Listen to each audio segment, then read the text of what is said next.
प्रणाम मिथिला, हम सब गोटे के गोड़ लागै छी।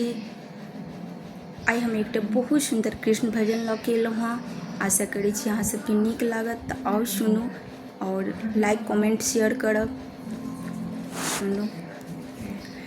डगर डगर बीच गखुला नगरिया से गखुला नगरिया बधया बाजे से बधया बाजे, बाबा नंद के दुअरिया बधया बाजे, बाबा नंद के दुअरिया बधया बाजे।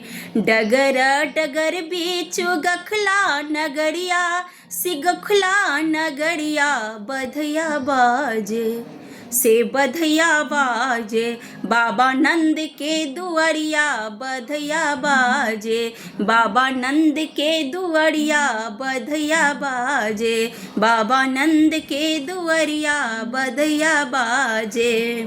किनका के पहिरन पियरा पीतम्बर से पियरा पीतम्बर बधया बाजे से बधया बाजे, बाबा नंद के दुअरिया बधया बाजे, बाबा नंद के दुअरिया बधया बाजे।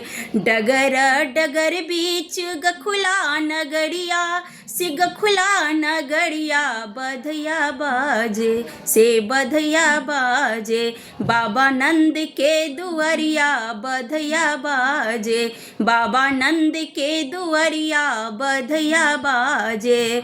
राजा जी के पहिरन पियरा पीतम्बर से पियरा पीतम्बर बधया बाजे से बधया बाजे, रानी लाल चुनरिया बधया बाजे, रानी लाल चुनरिया बधया बाजे, बाबा नंद के दुअरिया बधया बाजे, बाबा नंद के दुअरिया बधया बाजे।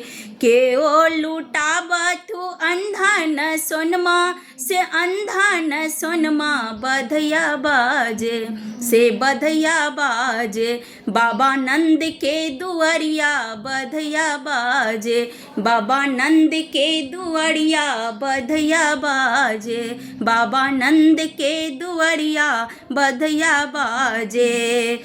के ओ लुटाबथु अंधन सोनमा से अंधन सोनमा बधया बाजे, के ओ लुटाबथु अंधन सोनमा से अंधन सोनमा बधया बाजे। के ओ लुटाबे हथ कगना बधया बाजे से बधया बाजे, बाबा नंद के दुअरिया बधया बाजे।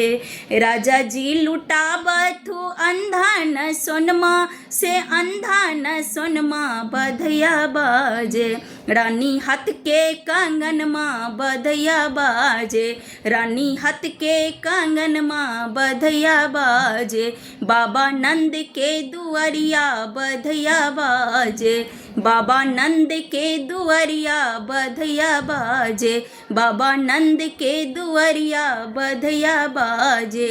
डगर डगर बीच गखला नगरिया से गखला नगरिया बधया बाजे से बधया बाजे, बाबा नंद के दुअरिया बधया बाजे, बाबा नंद के दुअरिया बधया बाजे।